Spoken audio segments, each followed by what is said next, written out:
Bueno, en esta tercera parte de la clase habíamos quedado entonces en la corteza somatosensorial primaria. Estábamos viendo un poco sobre la estructura y la anatomía de la corteza cerebral y viendo algunos ejemplos de estas estructuras primarias de la corteza que son superficies de la corteza destinadas a una función específica. En este caso, la corteza somatosensorial destinada a lo que son las percepciones del tacto, ¿sí? Puede distinguir tanto los estímulos mecánicos sobre la piel como también los estímulos de cambios de temperatura, como el calor o el frío extremo, si me estoy quemando, tanto por calor como por frío, y el dolor. Y esto que tenemos acá son receptores, que son distintos corpúsculos, distintas estructuras que se encuentran en el sistema nervioso periférico asociadas a la piel, ¿sí? A la capa de la piel, tanto a la dermis como la epidermis. Y a partir de estas estructuras, que las vamos a ver mejor en Neurociencias 2, pero bueno, algunos ejemplos son el corpúsculo de Meissner, el corpúsculo de Pacini, órgano de Ruffini, los discos de Merkel y también terminaciones nerviosas libres. Son ejemplos de distintas estructuras que se van a ocupar de conectar al sistema nervioso con la piel, y cada uno de ellos va a detectar cambios específicos. Algunos de ellos van a detectar la presión sobre la piel, entonces pueden detectar que hay un estímulo mecánico rozando la piel. Otros van a detectar cambios de temperatura.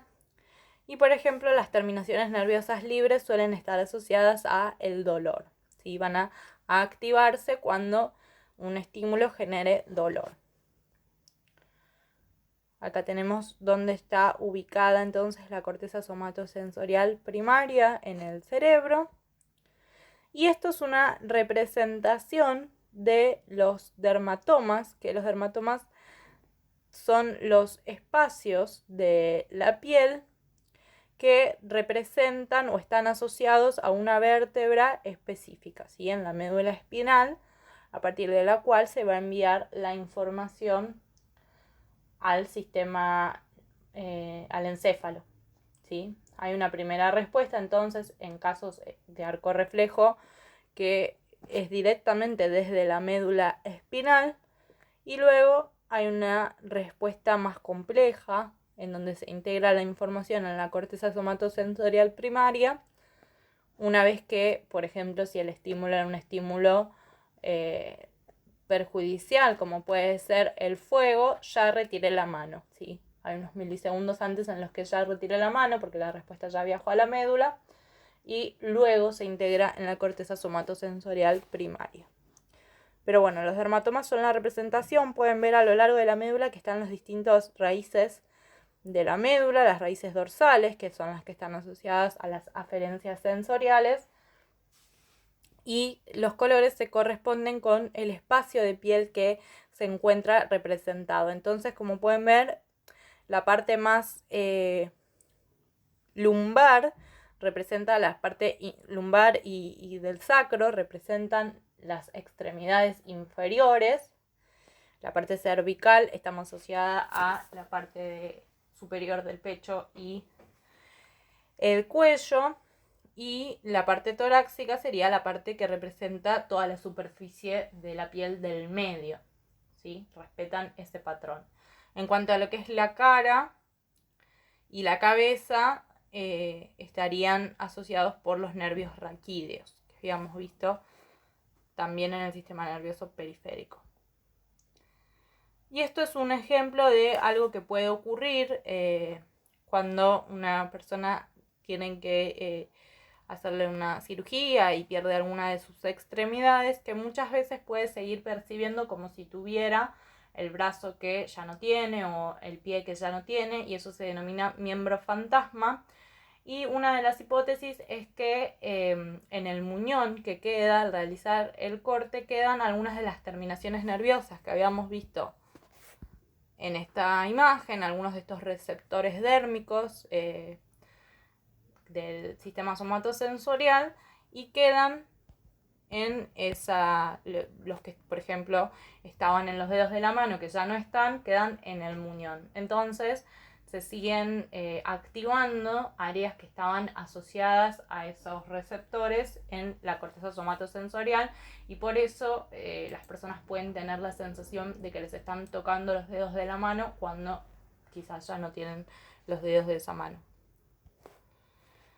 Bien, y como habíamos dicho entonces, gran parte de la corteza cerebral está dedicada a las áreas de asociación, en donde se van a integrar y a complejizar las distintas informaciones que vienen de todos los sentidos. Así es como se va a formar la percepción, entre otras funciones complejas, ¿sí? A partir de distintas informaciones que llegan tanto por lo visual, por lo auditivo, por lo sensorial, y que van a formar una información, una idea de la realidad, sobre todo a partir de las áreas de asociación.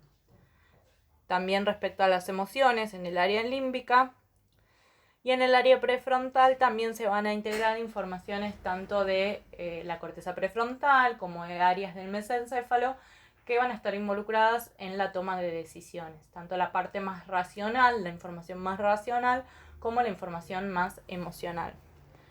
Y algo que ya habíamos anticipado en la clase de filogenia es que la neocorteza, que conforma nuestra corteza cerebral, que conforma la mayoría de las cortezas de los mamíferos, está conformada por 6 capas. Sí, habíamos visto entonces que esta es la corteza más desarrollada, que evolucionó más tardíamente, y en el caso de los seres humanos representa el 90% de la corteza. Hay otra corteza que es evolutivamente más antigua, que es la alocorteza, y representa el 10% de la corteza en humanos. La alocorteza comprende la archicorteza o arquicorteza o corteza límbica, la paleocorteza o corteza olfatoria y la mesocorteza. Lo que tenemos acá en esta imagen son las distintas capas del neocórtex, de la neocorteza. Estas 6 capas, acá las tenemos mejor representadas. Y bueno, la primera capa, la capa 1, que es la capa molecular, es la más superficial, en donde van a predominar prolongaciones de dendritas y de axones alternadas con cuerpos celulares más aislados. La segunda capa es la capa granular externa, que tiene conexiones entre cortezas intracorticales. La capa 3 es una capa que se llama piramidal externa y que puede estar compuesta por neuronas piramidales de tamaño medio que dan origen a fibras de asociación y comisurales. Y la capa 4 es la capa en donde llegan las aferencias sensoriales, y es donde llega la información desde la periferia. La capa 5, que se llama piramidal interna, por el contrario, es la capa en la cual salen las eferencias, es decir, desde donde sale la información que viene del encéfalo, por ejemplo, a partir de la integración de la información de la corteza motora, y que va a ir hacia la periferia. De esta capa, de la capa 5, van a salir las eferencias hacia el tálamo. Bueno, también van a pasar por los núcleos de la base, que están relacionados con el movimiento, por el tronco cerebral y por la médula espinal. Y en esta capa también podemos encontrar, como vemos en la representación de la tercera columna, que es una representación de cómo se distribuyen las capas en la corteza motora, y acá también podemos encontrar neuronas piramidales gigantes, que son esas que se ven como unos triángulos. Y la capa 6 es una capa multiforme en la que hay una gran cantidad de neuronas de proyección y de asociación. Lo que tenemos acá representado es cómo las distintas capas, la densidad, el grosor de las distintas capas puede variar según de qué tipo de corteza se trate, ¿sí? Porque algunas cortezas van a estar más dedicadas a transmitir información hacia la periferia, como puede ser la corteza motora, y otras cortezas van a estar más dedicadas a recibir información desde la periferia, como puede ser la corteza sensorial. Entonces, como podemos ver en la imagen, las áreas sensoriales que sería por ejemplo la corteza sensitiva, presentan la capa 4 o granular interna más grande. ¿Por qué? Porque acá están las aferencias. En cambio, las áreas motoras, que podemos ver en la tercera columna, tienen más grande la capa 5 y también la capa 3, que en la capa 3 también había células piramidales. Las células piramidales van a estar involucradas en general en las eferencias.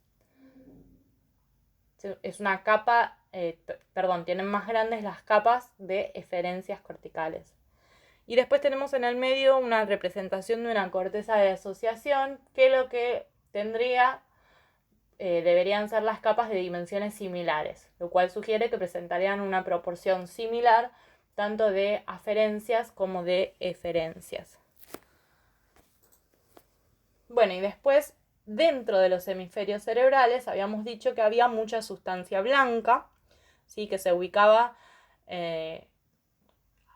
por afuera, de manera externa, la sustancia gris, pero que había mucha más sustancia blanca adentro de los hemisferios. O sea, se distribuye de forma inversa a como es en la médula espinal. Se puede ver bien en el corte coronal que tenemos ahí abajo. Y la región central de cada hemisferio cerebral entonces va a estar formada por esta sustancia blanca, que justamente es blanca porque tiene muchas fibras con axones mielinizados. La mielina, como habíamos visto, es una sustancia grasa, semifluida, que es de color blanco y por eso da este color característico a la sustancia blanca. Y está involucrada en la aceleración del impulso nervioso. Entonces las fibras, siempre que hablemos de fibras, o acá lo tenemos también como fascículos, son conjuntos como si fuera un manojo de muchos axones con mielina. Las fibras se van a dividir en fibras de asociación largas y cortas porque pueden conectar el área cortical de un lóbulo con la de otro lóbulo de un mismo hemisferio o una circunvolución con otra vecina. Por ejemplo, ahí en la imagen tenemos el fascículo longitudinal superior de color naranja que conecta al lóbulo occipital con el frontal. Después tenemos el fascículo arqueado, que está también, del mismo color, de color naranja. Y el fascículo arqueado conecta áreas del lóbulo temporal con el frontal. Se cree que conecta el área de Broca con el área de Wernicke, dos áreas involucradas en el lenguaje, la primera en la producción del lenguaje y la segunda en la comprensión, y que una lesión en el fascículo arqueado daría lugar a una patología que se llama afasia de conducción. ¿Sí? Que está involucrada tanto con problemas en la producción como en la comprensión del lenguaje. Y después también tenemos el fascículo longitudinal inferior que conecta el lóbulo occipital con el temporal. Después también hay fibras de proyección aferente y eferente, como ya veníamos hablando en las capas. Esto ya es a nivel de los conjuntos de axones, de las fibras de la sustancia blanca. También se van a dividir por si reciben información desde la periferia o envían información a la periferia.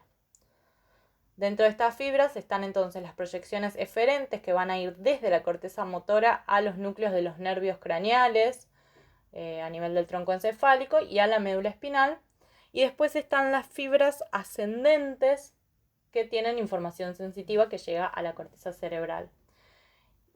Y también tenemos fibras comisurales, que son aquellas que efectúan la conexiones desde una región de un hemisferio con otra equivalente en el hemisferio contralateral. Por ejemplo, el cuerpo calloso. También tenemos la comisura blanca anterior y la comisura del hipocampo.